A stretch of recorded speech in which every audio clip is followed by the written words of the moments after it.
The last time you were signing out your crazy ex out of your Instagram account, did it occur to you how the sign out functionality works? How you're able to sign out a person out of your own account who is on some other device and probably not even online right now?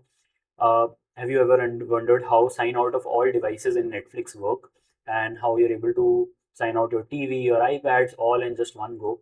How the engineering is done in the background to make this happen? Uh, if you already have an exposure to authentication and authorization already, uh, it's going to be a really simple video to understand. If you don't have, I do recommend you to just brush up those concepts over a chat GPT tab you can open next to this video and come back to this one. But I've tried to make this video as simple to understand as it can and focused on the real engineering and trade-offs. I've covered quite a lot on how companies not only make it happen in the backend, but at the same time, I've also covered the different strategies they take to make sure the user have the best experience while logging out. Have you ever seen you getting notification or a pop-up that you have been logged out, or sometimes it's just the next request doesn't go through? So I've covered all of those and how they are done. So let's dive in. How a normal user authentication system works is every time a user hits the server, there is a bearer token that goes with the request, and that bearer token helps the server identify what user it is and whether they are allowed to access that resource or not. So what user it is the authentication part, and whether they are allowed to access the resource is the authorization part. So what happens is this is the user and he's just hitting the server with a request, and he's also carrying the bearer token. These bearer tokens are generally JSON web tokens, and they look something like this. And this purple part that you see here is actually the meaty part which contains all the data about the user. This data is actually base64 encoded and it's not encrypted, so anyone can read it. If you just paste your existing access token from any of the websites and you just paste it in this website jwt.io, you'll be able to see what that website is actually storing about you. And in this particular case, you can see that this purple part was storing the name of the person, whether he is an admin, and what is the timestamp when this token was issued. So this is the basic of how bearer token works and what it can store. So you can store anything in a bearer token. You can store as much information as you need about the person, and how the system can trust this information is actually the green part. The green part is actually a signature, a rubber stamp that can only be created if the server's secret is being used, the same secret that the server will use now to decode that green part to validate that signature. So as long as the signature is valid, the server will trust whatever is in the purple part. Okay, so I hope that was clear. Now, how you can log out a person is generally that first of all, you will stop accepting the bearer token that is already created, which was created using the older session, and you will return 401 as the status code. Now, the moment you do that, there's a client code that will be present that will recognize this 401 and ask the user to sign in again. So that is the client code, that is the front end code. But from the back end perspective, the moment a person is supposed to be logged out, you will stop accepting any of the previous bearer tokens. That's the first requirement. The fundamental requirement of logging someone out is whatever is the issued bearer tokens at this point in time, just deny them any access anymore. Those tokens are not valid anymore. No matter what the expiry at that token says, you still have to disable them, you still have to deny them, right? So that is the first requirement. And how can you achieve that? You can achieve that using blacklist bearer token approach. You can blacklist the bearer tokens that are currently issued against that person, and not like whenever a user is coming with a bearer token, you already have a set or a map or any sort of a data storage where you are keeping all the blacklisted tokens. And if it is present in the blacklisted tokens, you'll simply deny it, right? So a user is coming in and he is bringing a bearer token, and at the same time, before that, your friend who you are using the Netflix account of has asked for sign out of all. So we'll take all the bearer tokens that are of that user and we'll set them in blacklisted token set. They will add it there. So the next time your user asks for any request with that bearer token, you will reject it.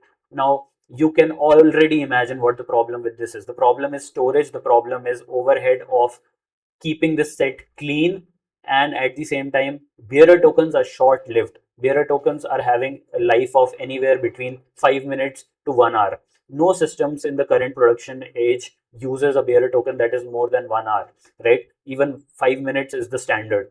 So if you issue every 5 minute token, this blacklisted token as a set or any storage, any map needs to be updated way more often than it should be. And because of that, there is a space issue, there's a cleanup overhead, and it is definitely expensive to do.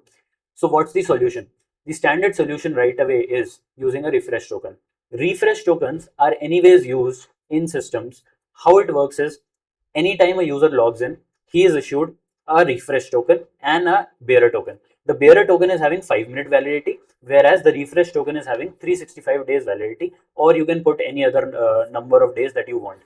Why this is there? So that every time you open Facebook or open Instagram, it is not asking for username and password. It is using the refresh token to create a new access token or bearer token on the fly. So this is for a user experience. So now why not keep bearer tokens as long as 365 days? Because if we do that and if we don't keep a check on those access token bearer tokens, which we generally don't, because we don't want to we won't want the overhead of checking every time whether this bearer token is expired or not. I just explained why. So we can do that for refresh tokens. We can't do that for bearer token. And if we let bearer token have a longer validity, then there is a trust issue. There is a security problem. Anyone with that bearer token can do anything for any amount of time. So we introduce a concept of refresh token. Refresh token helps you create a new bearer token. What happens is you have a table in the database, something like this, which is keeping all the refresh tokens in a hashed format. It is keeping a status of whether it's revoked, what was it revoked for, what was the timestamp when it was revoked, what is the user ID with which the refresh token is associated with, and when was it issued. This table not only helps you with analytics and history maintenance, it also helps you with revoking the refresh tokens that are out there. So imagine me just signed out all the devices on my Netflix account right now. First of all, the server, what it will do is it will go and revoke all my refresh token. So you may immediately ask, fair, refresh tokens are revoked. The next time I ask for a new token with this refresh token, you will deny me. Fair, doable. But what happens to the access token that is already issued, whatever that 5 minute token that is already there, that will still go through, right? The answer is yes. For that 5 minutes, the server will allow whatever request you are asking for, because as of now that bearer tokens are not expired. Oh, and by the way, I'm using bearer access interchangeably because it is right. So whenever that 5 minute token is still whatever time it's not expired, it will be allowed. And you can ask that why is not a problem. I will say it is a problem, and most of the systems don't allow it. There are very few systems who don't care about those 3-4 minutes, but there are many and almost all systems who will not tolerate this. So what is the solution? uh, I want to reiterate the problem before getting to the solution. The problem is you can keep a check on all the refresh tokens because they are fewer in number, so you can store them, you can revoke them. But the access token, which was already issued from the previous refresh token, is not revoked because you don't store them. You don't know whether they are active or not unless the timestamp expires. Until that time, you don't know. So this is the problem. The solution, however, is using versioning. You create a table which keeps versions of the tokens. It doesn't store tokens. It doesn't store. It doesn't change version at every issue of access token. It changes version at every issue of refresh token. So every time I ask for a new refresh token is effectively every time I am logging in. So every time I put the username password, this version will get incremented. So this 3 may become 4. So the bearer token will not only come with my user ID, it will also come with the version. So the moment you change or you revoke my refresh token, you increment the version. So now whatever version, whatever bearer token requests are coming with this version, they are denied. They're denied. Okay. So this is how you're solving the previous problem of how do I even invalidate the existing bearer tokens. This is how you do it, by using a version. Now, some of you will ask that you are telling me that every time I give a request, you are going to read the bearer token and you're going to check the version against something that's inside database table. For now, I'll say yes. I'll change this database table to something better, something which is having a faster lookup. But for the time being, you can assume that yes, there is a table which is storing a version, and this version is helping me invalidate the existing issued tokens. Okay, so now these two things will happen together. Refresh token will be revoked, at the same time version will be appended, so that the existing bearer tokens are taken care of, right? Now, you will tell me that sure, the database problem is something else. We can replace it with something faster, but there is another problem. What happens if I only want to log out one device and not all? I only want to log out one person from my Netflix account, not all. At that time, this table does not suffice. It doesn't store that I want to remove this device only. It is a blanket that for this user, just increment the version. It does not handle the scenario where we want to do this device based or session based is the right word. So at that time, we get into the concept of sessions. We create something like a session table. What happens in this table is we store a session ID, we store metadata, that is user ID, device ID, created at, last seen, what platform it is it revoked or not, and when does it expire. So every time I put in username and password in on my TV, there will be this session table which will get a new entry altogether. It will store a newly created session ID, my user ID, it will create the device ID so that it identifies what device it is, and it will fill in all the details. Now, what will happen is every time I log someone out, I will go and revoke their session, only their session. How will I do that? The user ID, say if I'm saying log out this device, then the table will be checked by device ID. If I say log out all user, like basically all sessions of my user ID, then I will look it up by user ID. So that key is also available. If I want to terminate one particular session on, say a device is having two sessions for some reason, then I can do it based on session ID also. Okay, and once I revoke it here, every time a bearer token comes in on that, say a request comes from that TV which I just revoked, it will also carry a session ID in that token. The session ID, say 2, is already revoked. I will disallow it, right? So that is how it's helping. Now we will get to the concept of how can we avoid a database call at every request. Because every time I say we'll check the bearer token, I literally mean each and every request will be checked. And when you do something every request, it necessarily and always has to be not database, because every time every request hits database, then what is the concept of, even like, what is the need of even using caching? If you use caching into some other areas of your application, and the very first bearer token checks requires a database call, then this will become a bottleneck, right? So we replace this whole lookup with something like Redis, where we'll just keep the key there as session ID. And if the requested session ID here exists in our Redis map, if it exists, that means the session is alive. And if it doesn't exist, then we'll just return a 401 and the user will be denied access right away. Okay. So how, like, let's look at it a little bit in depth, right? How can we replace the database with Redis here, and what are the different ways we can do it, right? So at the time of logout, when a logout request comes for a particular session ID, we have two ways, we have two approaches to take. Either we can first update Redis and remove this session ID 123 from Redis, and then retrospectively update database, which is also called write through. Or we can do something like write behind, where we first update the database and then in the background we update Redis, right? So again, logout requests are not going to be as frequent as your normal request. So both of these approaches are acceptable. You can possibly hit your database first and then update Redis. But in almost all production systems, the first approach is taken. Why? because this is more of a user authentication and authorization issue.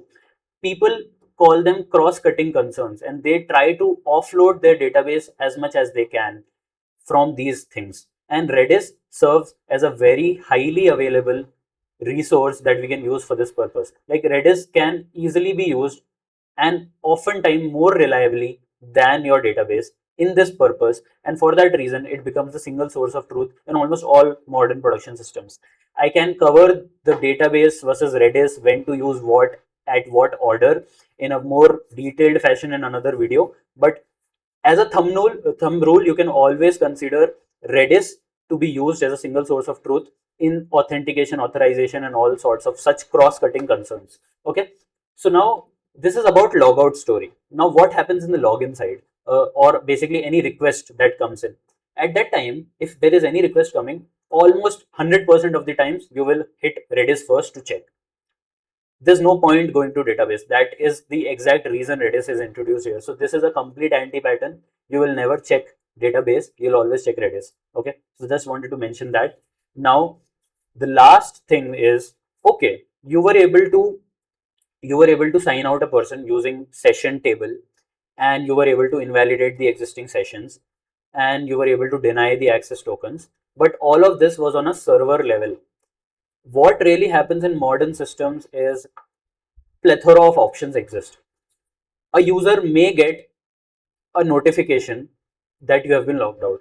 Or if you have ever booked a Tatkal ticket on IRCTC, you would have seen that an immediate pop-up occurs or appears that you have been logged out.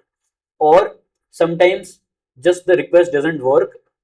When you tried doing that, whatever cached Instagram message was there, it was there. The moment you asked for something new, that is when your client suddenly realizes that, oh, I have been logged out, I have to log in again.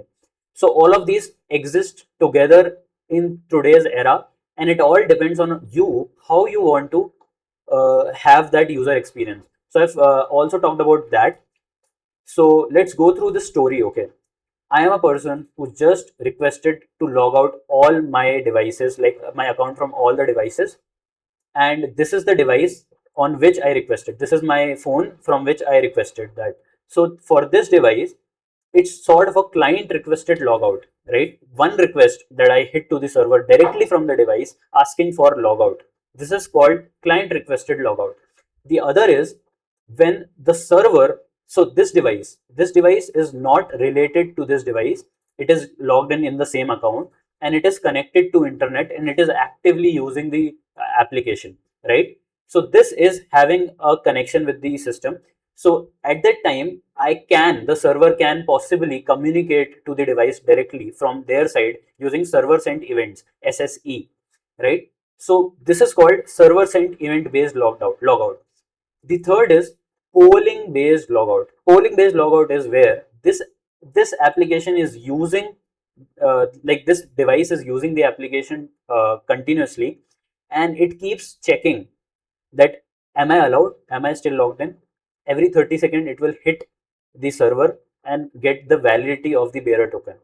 And any request fails, the client will go through the logout route, because it will understand that, boss, this token is not valid anymore for whatever reason. It has been logged out, right?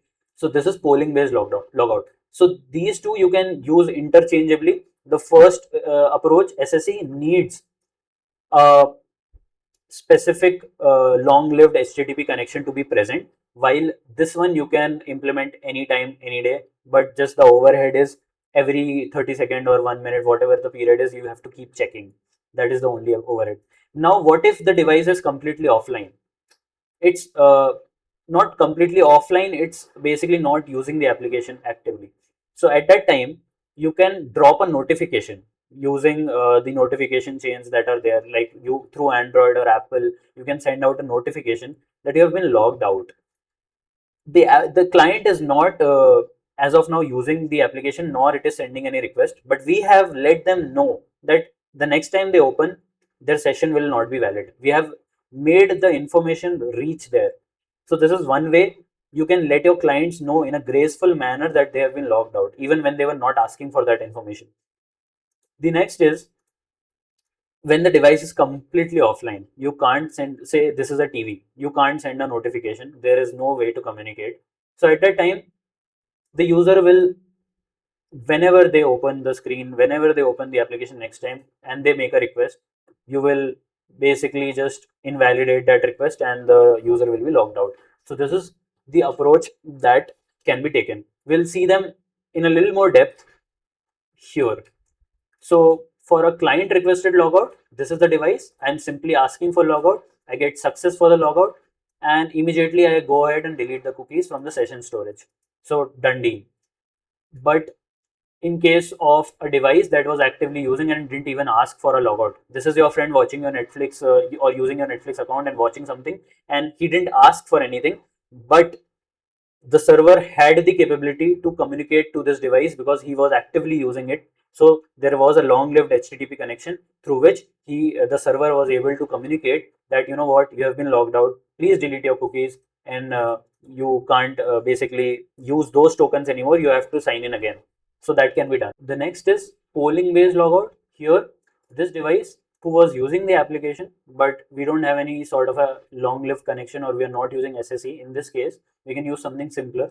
We'll poll some uh, every 30 second or every 1 minute to the server, and at any point in time, if we get a 401, that means that we have to delete our cookies and we'll have to empty the session storage. So this is polling based logout. The next is drop notification. Now here, the server had the means to send push notification to the device who is currently not using the application, and when the user will actually open the application, when they do, at that time we'll delete the token. Not immediately, but whenever the next time they open it. So at this point in time, there is just information transfer. The actual action happens later, which is totally fine. The next is, there was not even a communication with the server at the time. Just log out on next request. The user, it made a request to the server, got a 401 standard route, and it just goes ahead and removes from the storage, right? So this is your logout on next request system. So this was it for this video. I hope you had something to learn from it. I am sure all of us have used this feature, sign out of all devices, and many of you would have thought that what happens behind the scenes. So I thought it would be an interesting topic to cover. I hope that you would have learned something from it, and I really recommend subscribing to the channel. I have a lot more such interesting videos in the funnel, and see you soon.